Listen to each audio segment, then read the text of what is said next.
ನಮಸ್ಕಾರ. So time ಆಯ್ತಾ? Time ಆಗಿದೆಯಾ? ಎಷ್ಟು ಜನ ಬರ್ತಾರಪ್ಪ? ಕರೆಕ್ಟ್ ಅಲ್ಲ? ಸೊ ಎಷ್ಟು ಜನ ಬರ್ತಾನೆ ಇದ್ದಾರೆ? ಸೊ ನಾನೇ ಲಾಸ್ಟ್. ಯಾಕಂದ್ರೆ ಸ್ಟಾರ್ಟ್ ಮಾಡೋದು ನಾನೇ ಫಸ್ಟ್, ನಾನೇ ಲಾಸ್ಟ್. ಸೊ ಮಾಡ್ತಾ ಇದೀವಿ ಮೇಡಮ್. ಇನ್ನು ಈಗ ನಿಮ್ಗೆಲ್ಲ ಅಚೀವ್ಮೆಂಟ್ ಆದ್ರೂ ನಮ್ದು ಆದಂಗೆ, ಇನ್ನು ನಮ್ದು ಫುಲ್ಫಿಲ್ ಆಗಿಲ್ಲ. ಕರೆಕ್ಟ್ ಅಲ್ವಾ? ಸೊ ನಿಮ್ಗೆಲ್ಲ ಅವಾಗ್ಲೇ ಫುಲ್ಫಿಲ್ ಆಗಿದೆ. ಸೊ ಯಾರೆಲ್ಲ ಹೊಸಬರು ಬಂದಿರಾ, ಸೊ ನಿಮ್ಗೆ ಬಿಸ್ನೆಸ್ ಅರ್ಥ ಆಗಿದೆ ಅಂತ ಅನ್ಕೊಂಡಿದೀನಿ. ಆಗಿದ್ಯಾ? ಆಗಿದ್ರೆ ಆಗಿದೆ, ಆಗಿಲ್ಲ ಅಂದ್ರೆ ಆಗಿದೆ. ಓಕೆ. ಸೊ ನನ್ಗೆ ಆಗಿರ್ಲಿಲ್ಲ. ನಾನು ಫಸ್ಟ್ ಟೈಮ್ ಬಂದು ಕೇಳಿದಾಗ ನನ್ಗೆ ಆಗಿರ್ಲಿಲ್ಲ, ಕರೆಕ್ಟಾಗಿ ಅರ್ಥ ಆಗಿರ್ಲಿಲ್ಲ. ಸೊ ಯಾಕೆ ಅಂತಂದ್ರೆ ನಾವು ಎಲ್ಲೂ ಕೇಳಿರಲಿಲ್ಲ. ಖರ್ಚು ಮಾಡ್ತಾ ಇದೀವಿ, ಆ ಖರ್ಚಲ್ಲಿ ಇನ್ಕಮ್ ಬರುತ್ತೆ ನಂಬಕ್ ಸಾಧ್ಯನಾ? ಮನೆಗೆ ಲೈಫ್ ಟೈಮ್ ನಾವು ಗ್ರಾಸರೀಸ್ ತಗೊಂಡಿದೀವಿ ಇಲ್ಲಿವರೆಗೂ, ಬಟ್ ಇನ್ಕಮ್ ಬಂದಿಲ್ಲ. ಸಡನ್ ಆಗಿ ಇಲ್ಲಿ ಬಂದು ಕುತ್ಕೊಂಡಾಗ ನೀವು ಗ್ರಾಸರೀಸ್ ತಗೊಂಡ್ರೆ ಇನ್ಕಮ್ ಬರುತ್ತೆ, ಬಿಲ್ ಪೇಮೆಂಟ್ಸ್ ಮಾಡಿದ್ರೆ ಇನ್ಕಮ್ ಬರುತ್ತೆ ಅಂದ್ರೆ ನಂಬಕ್ ಸಾಧ್ಯನಾ? ಖಂಡಿತ ನಂಬಿರಲಿಲ್ಲ ನಾನು. ಸೊ ಅದಾದ್ಮೇಲೆ ನನ್ಗೆ ಯಾರು ಬಿಸ್ನೆಸ್ ಬಗ್ಗೆ ಇನ್ಫಾರ್ಮೇಶನ್ ಕೊಟ್ಟರು, ಸೊ ಅವ್ರ ಜೊತೆ ಇನ್ನೊಂದು 15 ನಿಮಿಷ ಟೈಮ್ ಸ್ಪೆಂಡ್ ಮಾಡಿದೆ. ಮಾಡಿ ಕ್ಲಾರಿಟಿ ತಗೊಂಡೆ, ಹೆಂಗ್ ಬರುತ್ತೆ, ಯಾವ ತರ ವರ್ಕ್ ಆಗುತ್ತೆ ಇದು ಸಿಸ್ಟಮ್, ಸೊ ಗ್ಯಾರಂಟಿ ಬರುತ್ತಾ ಇದು ಎಲ್ಲ ಕೇಳಿದೆ. ಎಲ್ಲ ಕೇಳಿ ಆದ್ಮೇಲೆ ಇಲ್ಲಿದೆ ನೋಡಿ ಪಿಕ್ಚರ್. ಸೊ ಈ ತರ ಇತ್ತು ನನ್ನ ಮೈಂಡ್. ಹೆಂಗಿತ್ತು? ಈ ಕಡೆ ಹೋಗ್ಬಿಡೋದಾ ಅಂದ್ರೆ ವಾಪಸ್ ಬಂದ ದಾರಿ ಕಡೆ ಹೋಗೋದಾ, ಇಲ್ಲ ಈ ಕಡೆ ಚೇಂಜ್ ಆಗೋದು ಅಂತ ಎರಡು ತರ ಓಡ್ತಾ ಇತ್ತು ನನ್ನ ಮೈಂಡ್ ಅಲ್ಲಿ. ಸೊ ಇಲ್ಲೂ ಎಷ್ಟೋ ಜನಕ್ಕೆ ಓಡ್ತಾ ಇರ್ಬೋದು, ನನ್ಗೆ ಅನ್ಸೋ ಮಟ್ಟಿಗೆ ಗ್ಯಾರಂಟಿ ಆಗಿರುತ್ತೆ. ಕರೆಕ್ಟಾ? ಬಟ್ ನಾನೊಂದು ಗ್ಯಾರಂಟಿ ಡಿಸಿಷನ್ ಮಾಡಿದೆ, ಈ ಕಡೆ ಹೋಗ್ಬೇಡ ಅಂತ.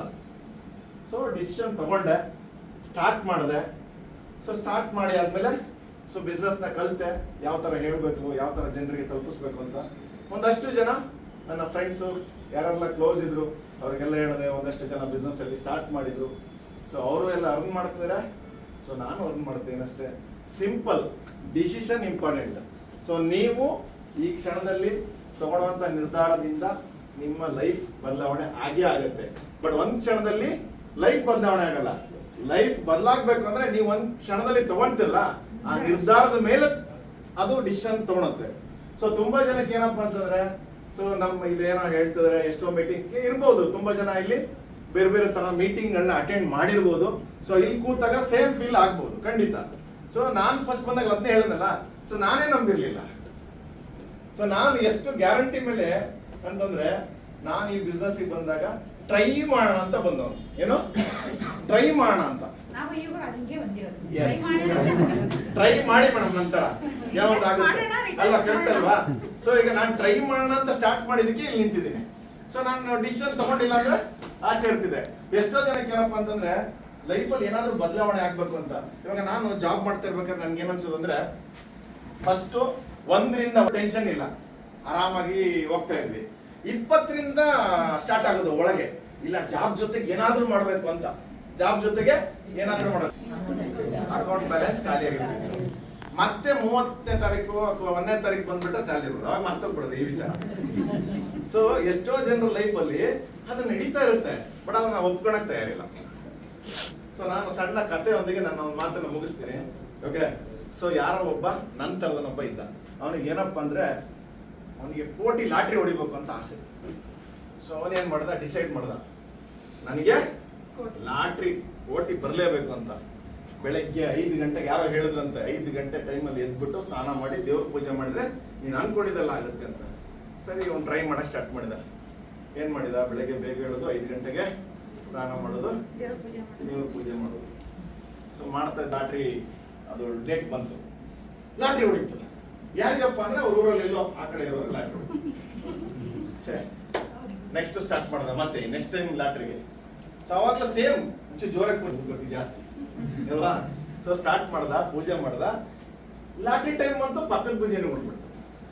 ಅರೆ ಇದು ಬೇಡ, ನೆಕ್ಸ್ಟ್ ಇನ್ನೂ ಜೋರಾಗಿ ಪೂಜೆ ಮಾಡ್ದ. ಈ ಮನ್ಸಲ್ಲಿ ಒಂಥರ ಅವನಿಗೆ ಒಂಥರ ಫೀಲ್ ಸ್ಟಾರ್ಟ್ ಆಯ್ತು ದೇವ್ರ ಬಗ್ಗೆ, ನಾನು ಇಷ್ಟೆಲ್ಲ ಮಾಡ್ತೀನಿ, ನಂಗೆ ಲಾಟ್ರಿ ಬರ್ತಾ ಇಲ್ವ ಅಂತ. ಸೊ ಏನ್ ಮಾಡ್ದ, ಪೂಜೆ ಮಾಡಕ್ ಸ್ಟಾರ್ಟ್ ಮಾಡ್ದ, ಪಕ್ಕದ ಮನೆಯನ್ನು ನೋಡ್ಬಿಡ್ತು. ಸೊ ಬೆಳಗ್ಗೆ ಎದ್ದ, ನೆಕ್ಸ್ಟ್ ಡೇಗೆ ಕೋಪ ಬಂದ್ಬಿಡ್ತು. ಏನ್ ದೇವ್ರೆ, ನಾನು ಇಷ್ಟೆಲ್ಲ ಪೂಜೆ ಮಾಡ್ತಾ ಇದ್ದೀನಿ, ನೀನ್ ನೋಡಿದ್ರೆ ನನ್ಗೆ ಲಾಟ್ರಿ ಓಡಿಸ್ತಾ ಇಲ್ಲ ಅಂತೇಳಿ ದೇವ್ರಿಗೂ ಕೋಪ ಬಂದ್ಬಿಡ್ತು. ನಾನು ಪ್ರತಿ ಬಾರಿ ನಿಂಗೆ ಲಾಟ್ರಿ ಓಡಿಸ್ಬೇಕಂತ ಟ್ರೈ ಮಾಡ್ತಿದ್ದೀನಿ, ನಾನು ನಿನ್ ಲಾಟ್ರಿ ಟಿಕೆಟ್ ತಗೊಳ್ತಾ ಇಲ್ಲ.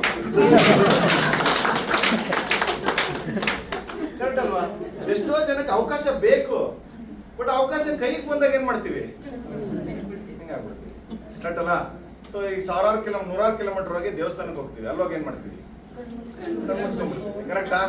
ನಾವೇನ್ ಮಾಡ್ಬೇಕು, ಆಕ್ಚುಲಿ ಹೋಗಿದೀವಿ ದೇವ್ರ ನೋಡಕ್ಕೆ, ದೇವ್ರನ್ನ ನೋಡ್ಬೇಕು.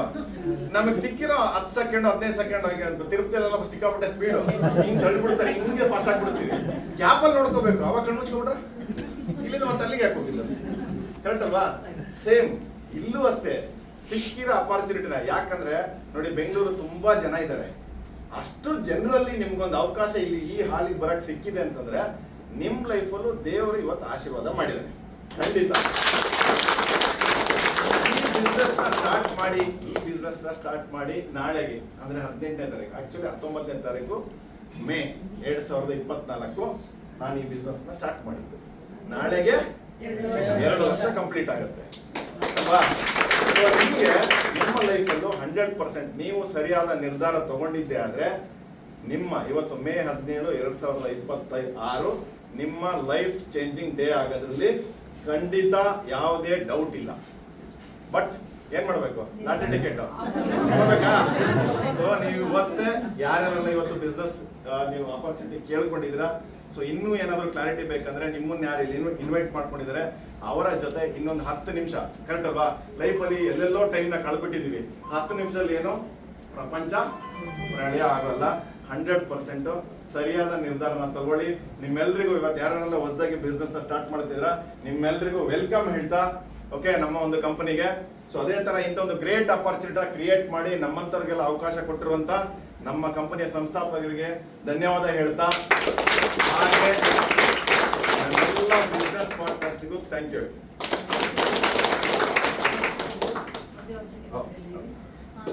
ನಮ್ಮ ಕಂಪ್ನಿಯಲ್ಲಿ ಯಾರೇ ಆಗಲಿ ಏನೇ ಫಸ್ಟ್